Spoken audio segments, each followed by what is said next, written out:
wonder if I should change my angle. It's bad to have the washing machine and dryer there. MJ, you are live. Thank you. You're online, yeah. Wonderful.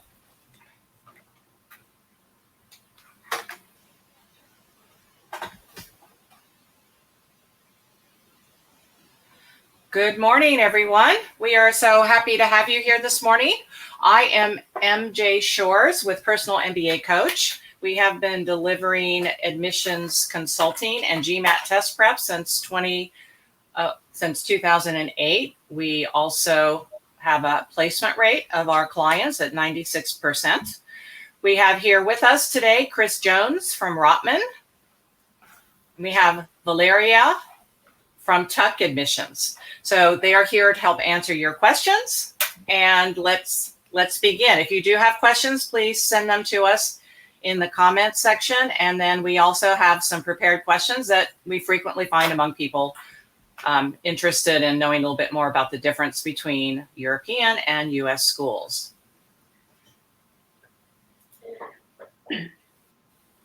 So we have quite a few here. Someone asked if we were starting. Yes, we are indeed. So someone asked here,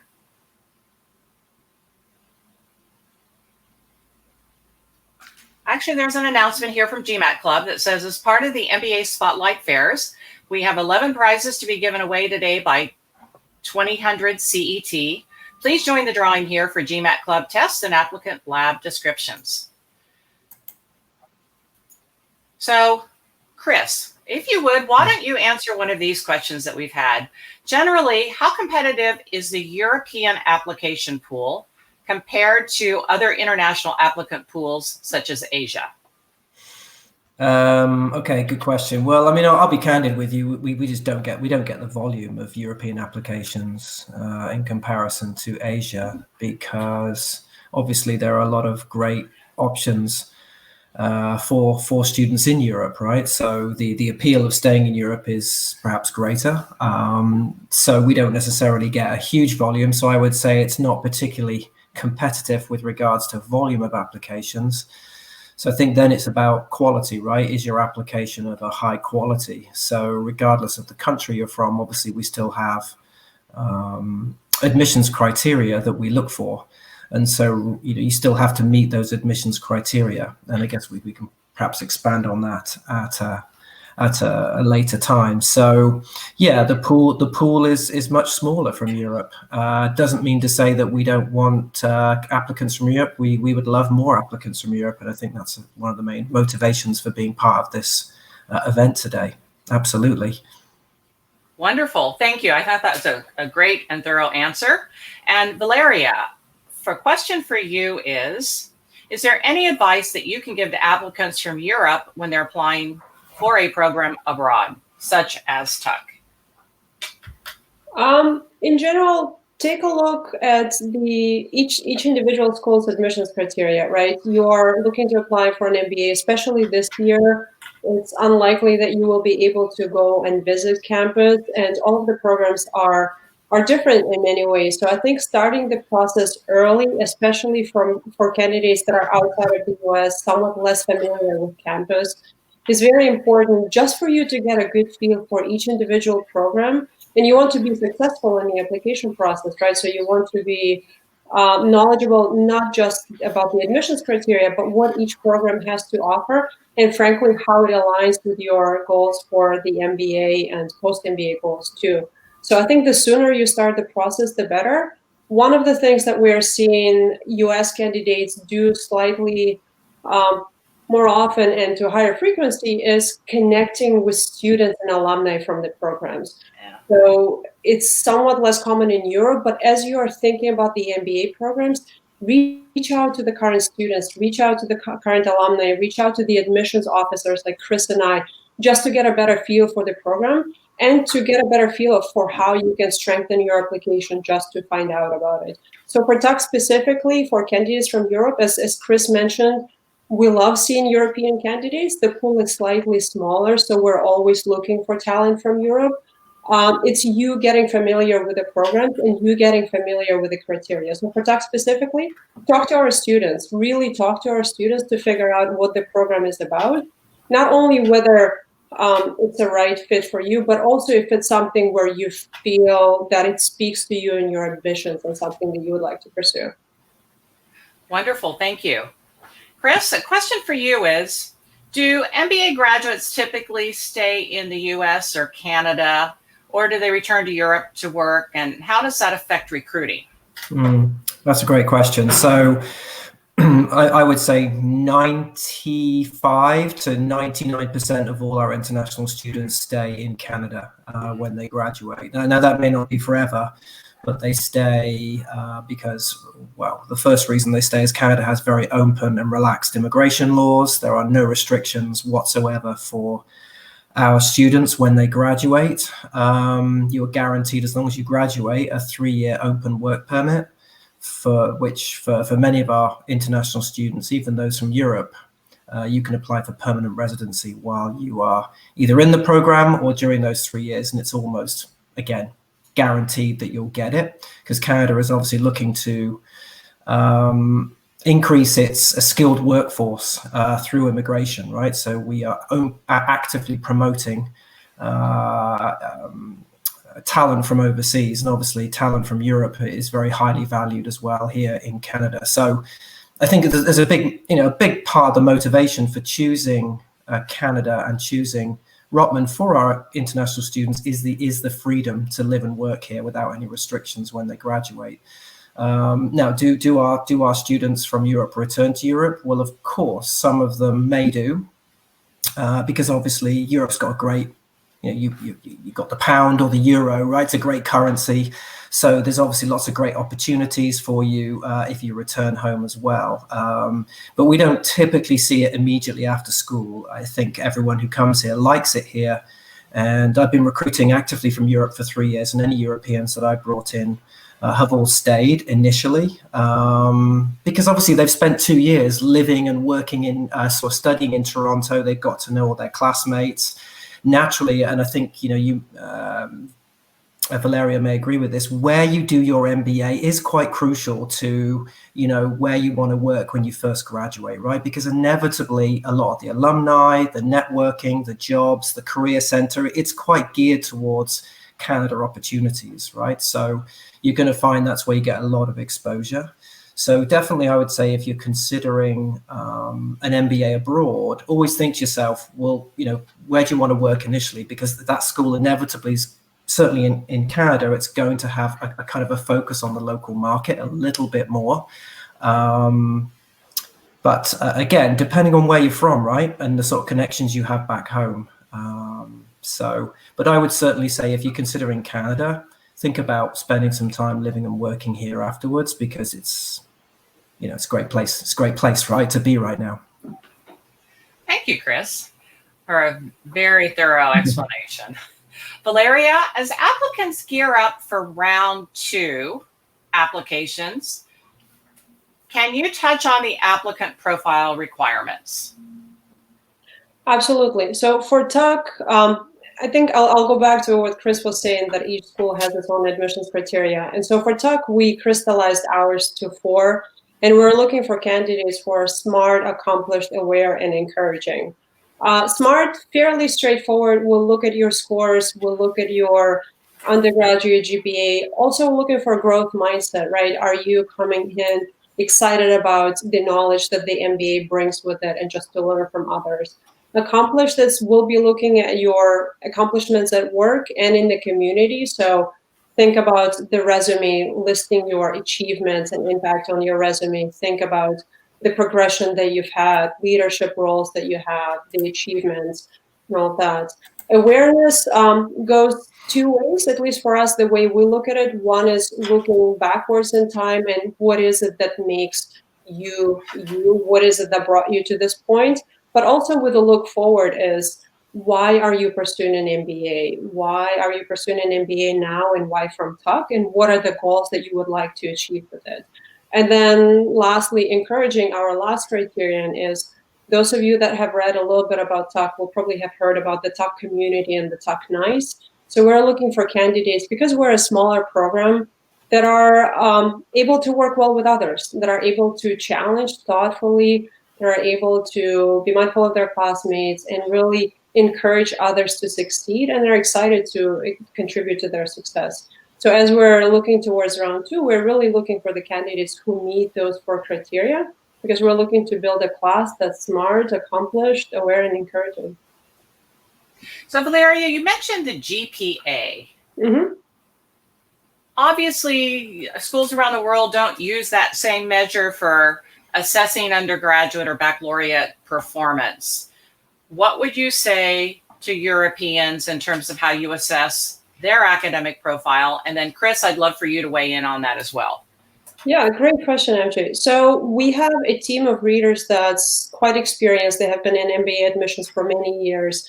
Before we start reading, we'll recalibrate every year and just looking at individual countries and what are the undergraduate degrees, what is the grading scale there, what do great or strong performance looks like.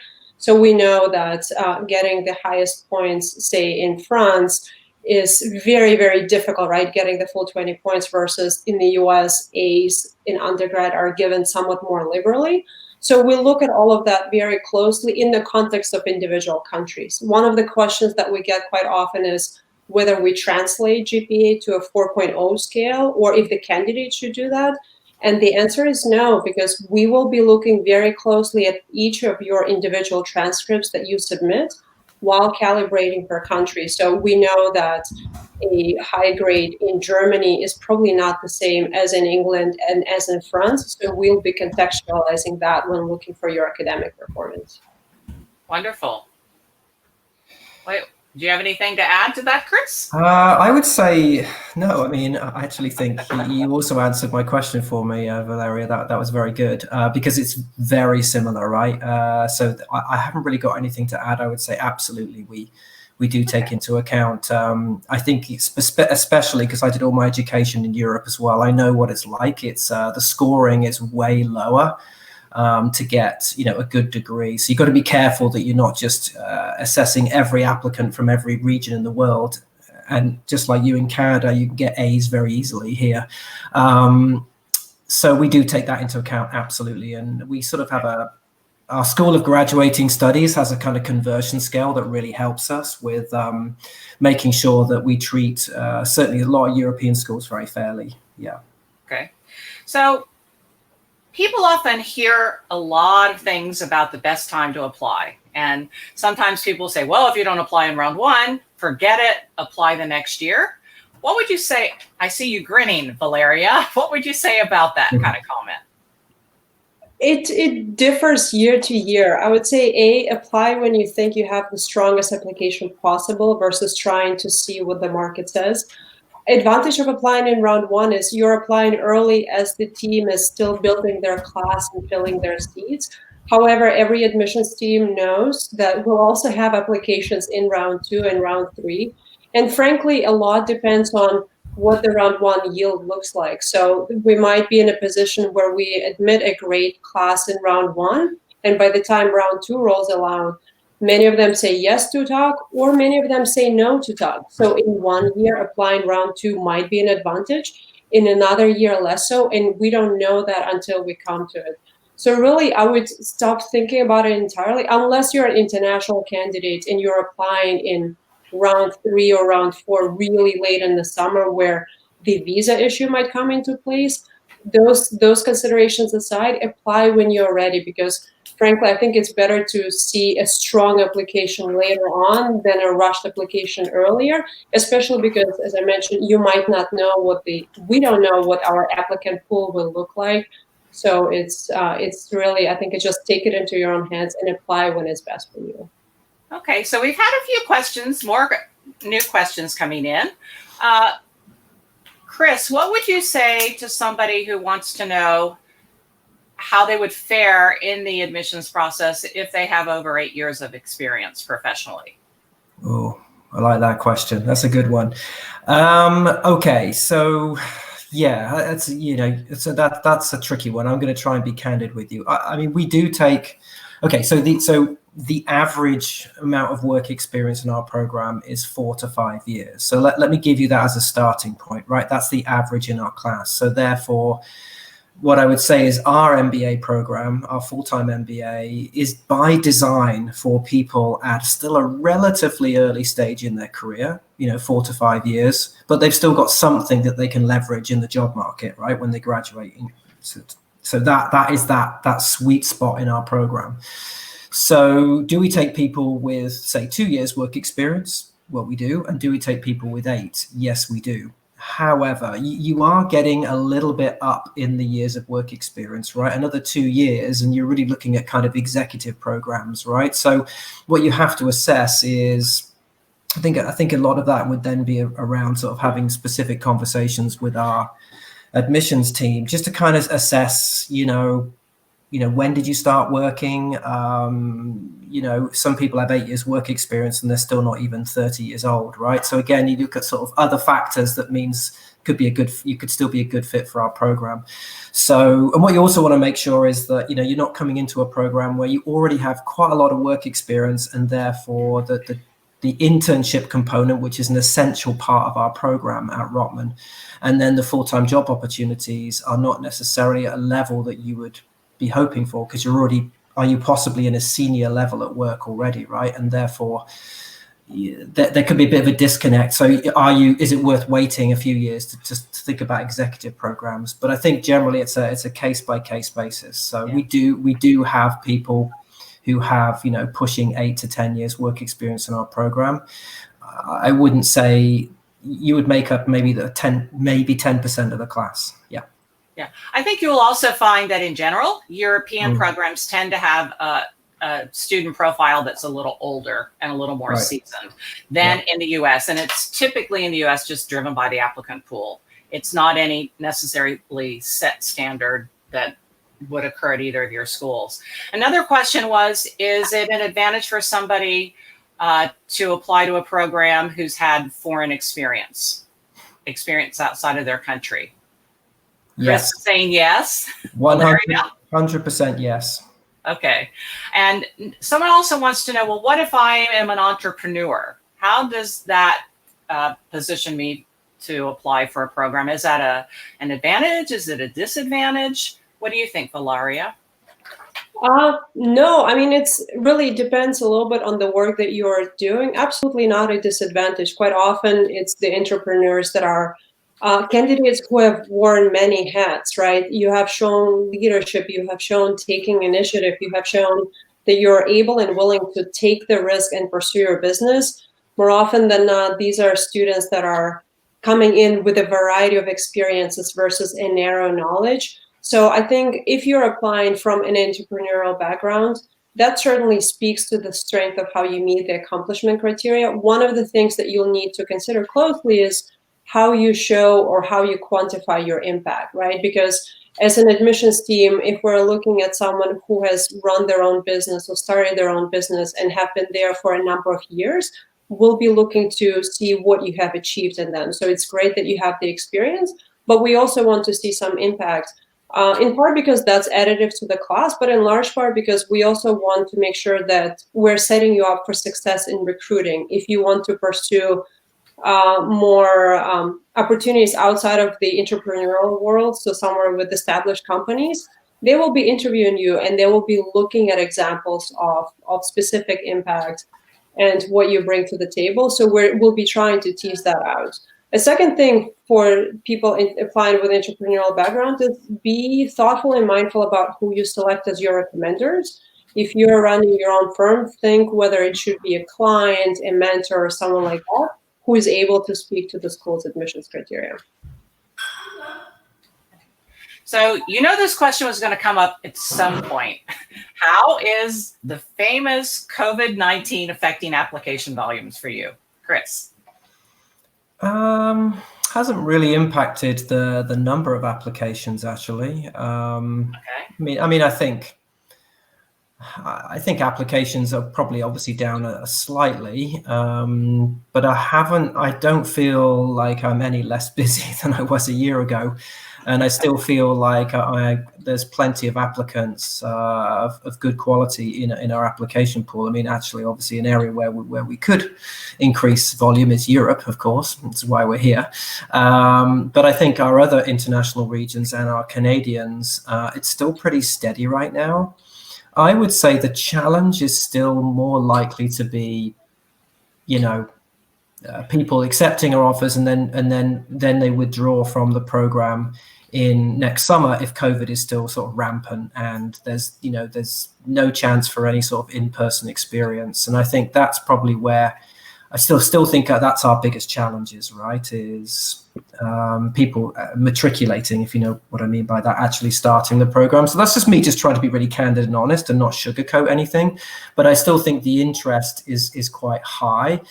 And there are many people using this time as an opportunity to perhaps to go back to school and reassess and take some time out from the workplace and retool while we're in a downturn in the economy. So, however, obviously, the downside is a slightly modified experience because a lot of it is virtual, certainly here in Canada. Wonderful. Well, it looks like we just have a few minutes left. I'm wondering, but either of you or both of you have any final comments for the applicants before we move into small group discussions in the Zoom room? I would say I'd add for, I think, both, hopefully, Chris and I, we're getting questions a lot about why MBA and why now specifically. Yes, the experience is slightly impacted by COVID, especially if next year's ends up being virtual. So over the summer, as we've been meeting many of you on our virtual road, we've been getting the why now question, because people see that we're living in a time of great innovation, great disruption, but we're also hearing from our alumni and business leaders that especially now their companies are looking for wise, decisive leaders who can lead their companies through ambiguity, who are able to work well with others, specifically with people from different countries, different cultures, and have that knowledge. And as the economy is going down a little bit, as Chris mentioned, retooling, now is the great time, because now more than ever, the business leaders need to have the knowledge and the toolkit and both the hard and the soft skills, frankly, that the MBA provides. So yes, people are slightly worried about career outcomes, absolutely understandably, but now is the time for you to go for it and to retool, because this is a great time to be in a driver's seat in how you impact the direction of the companies and deal with the ambiguity and learn to work well with others. So I think that's my 2-cent pitch for why now. Oh, wonderful. And I see Chris nodding his head. No, I know you're doing my job for me, Valeria. Thank you. Absolutely. It's I would completely agree. This is I think if you've got the time, and this is the time, in your life, because, an MBA is there is a bit of a window when an MBA makes sense for you in your life. I wouldn't necessarily put it off because you may end up doing aspects of it virtually. Hopefully that won't be the case next year, and there may be opportunities for more in-person experiences by the time we get to next summer when our program starts. So, but this is a great time to retool and be in the education world and innovation world using this virtual setup, which I don't think is going to go away, regardless of what happens with COVID. So I think we're going to be working like this, or hybrid versions like this, for a very long time. So you'll get the best of it while you're a student. So yeah, let's take a positive. And I agree with Valeria wholeheartedly. Well, wonderful. We really appreciate everyone coming. Thank you, Chris and Valeria, for giving some very insightful responses and encouraging people. Historically, downturns in economies are a great time to go back to school, to retool and gear up for things as they improve, which I'm sure they will. Thank you again. And please join both Valeria and Chris in the Zoom rooms. Excellent. Have a wonderful rest of your day. Thank you, Abby. Thank you, Chris. See ya. Bye.